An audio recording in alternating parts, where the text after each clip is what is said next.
Indian യുവത തെരുവിലാണ് sir.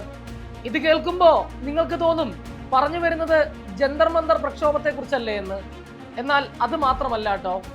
Jantar Manthar പ്രക്ഷോഭത്തിന്റെ മറവിൽ നമ്മൾ മറന്നുപോയ മറ്റൊരു സമരത്തെ കുറിച്ചാണ്. LPUP റാങ്ക് ഹോൾഡേഴ്സ് സമരം. ജന്തർ മന്തർ പ്രക്ഷോഭത്തെ പോലെ തന്നെ പ്രാധാന്യമർഹിക്കുന്നതാണ് LPUP റാങ്ക് ഹോൾഡേഴ്സ് സമരവും. റാങ്ക് ലിസ്റ്റ് നിലവിൽ വന്ന് ഒരു വർഷക്കാലം പിന്നിടുമ്പോഴും പല ജില്ലകളിലും ഒന്നാം റാങ്ക് ജേതാവിന് പോലും ഈ നിമിഷം വരെ ജോലി ലഭിച്ചില്ല എന്നുള്ളത് കേരളത്തിലെ PSC സംവിധാനം എത്രമാത്രം പരാജയമാണ് എന്നതിന്റെ സാക്ഷ്യപത്രമാണ്. കഷ്ടപ്പെട്ട് പഠിച്ച് റാങ്ക് ലിസ്റ്റിൽ ഇടം നേടിയിട്ടും ഒരു ജോലിക്ക് വേണ്ടി സെക്രട്ടേറിയറ്റിന് മുന്നിൽ മുട്ടിലിഴഞ്ഞും മണ്ണ് വാരിത്തിന്നും അധികാരികളുടെ കണ്ണു തുറപ്പിക്കാനായി അവർ നടത്തുന്ന പോരാട്ടം ഇനിയും നമുക്ക് കണ്ടില്ല എന്ന് നടിക്കാനാവില്ല.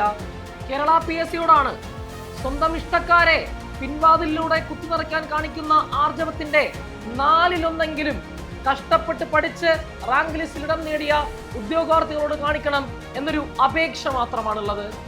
ഏറെ വൈകിയെന്നറിയാം, എങ്കിലും ഒരു അധ്യാപകൻ എന്ന നിലയ്ക്ക് ഈ സമരത്തോടുള്ള എന്റെ പരിപൂർണ പിന്തുണ അറിയിച്ചു കൊള്ളട്ടെ. ഇനി ജന്തർ മന്തറിലേക്കാണ്. എന്താണ് ജന്തർ മന്തറിൽ സംഭവിക്കുന്നത് നമുക്ക് പരിശോധിക്കാം. 2026 നീറ്റ് പരീക്ഷാ ചോദ്യപേപ്പർ ചോർന്നതിനെ തുടർന്ന് കേന്ദ്ര സർക്കാർ പരീക്ഷ റദ്ദാക്കുന്നു. അതിനെ തുടർന്ന് വീണ്ടും പരീക്ഷ നടത്തുകയാണ്. പരീക്ഷാ സമ്മർദ്ദം താങ്ങാനാവാതെ 20ഓളം വിദ്യാർത്ഥികളാണ് ആത്മഹത്യ ചെയ്തത്. ഇതേ തുടർന്നാണ് കേന്ദ്ര വിദ്യാഭ്യാസ വകുപ്പ് മന്ത്രി ധർമ്മേന്ദ്ര പ്രധാൻ രാജിവെക്കണമെന്ന ആവശ്യം ഉന്നയിച്ചുകൊണ്ട് കോക്രോച്ച് ജനതാ പാർട്ടിയുടെ സ്ഥാപകനായ അഭിജിത് ദീപ്കയുടെ നേതൃത്വത്തിൽ ജന്തർ മന്തറിൽ പ്രക്ഷോഭം ആരംഭിച്ചത്.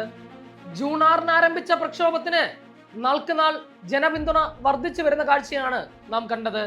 ഇന്ത്യയിലെ അറിയപ്പെടുന്ന എഞ്ചിനീയറും അധ്യാപകനും പരിസ്ഥിതി പ്രവർത്തകനുമായ സോനം വാങ്ചുക്ക് 2026 ജൂൺ 28 ഈ സമരത്തിന് പിന്തുണ പ്രഖ്യാപിച്ചുകൊണ്ട് രംഗത്ത് വരികയും അനിശ്ചിതകാലത്തേക്ക് നിരാഹാര സമരം ആരംഭിക്കുകയും ചെയ്തു.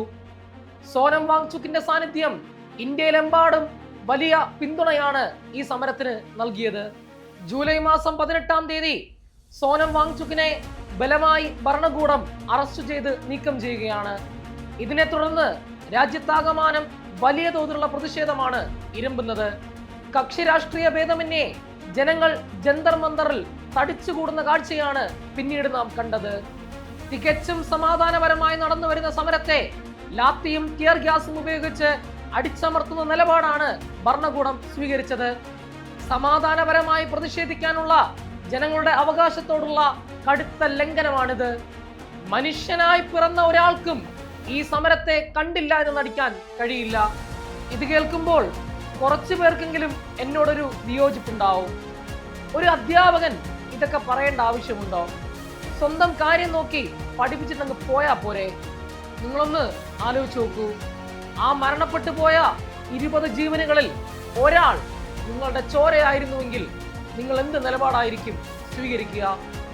ആ നിലപാട് ഞാൻ സ്വീകരിച്ചു എന്ന് മാത്രം.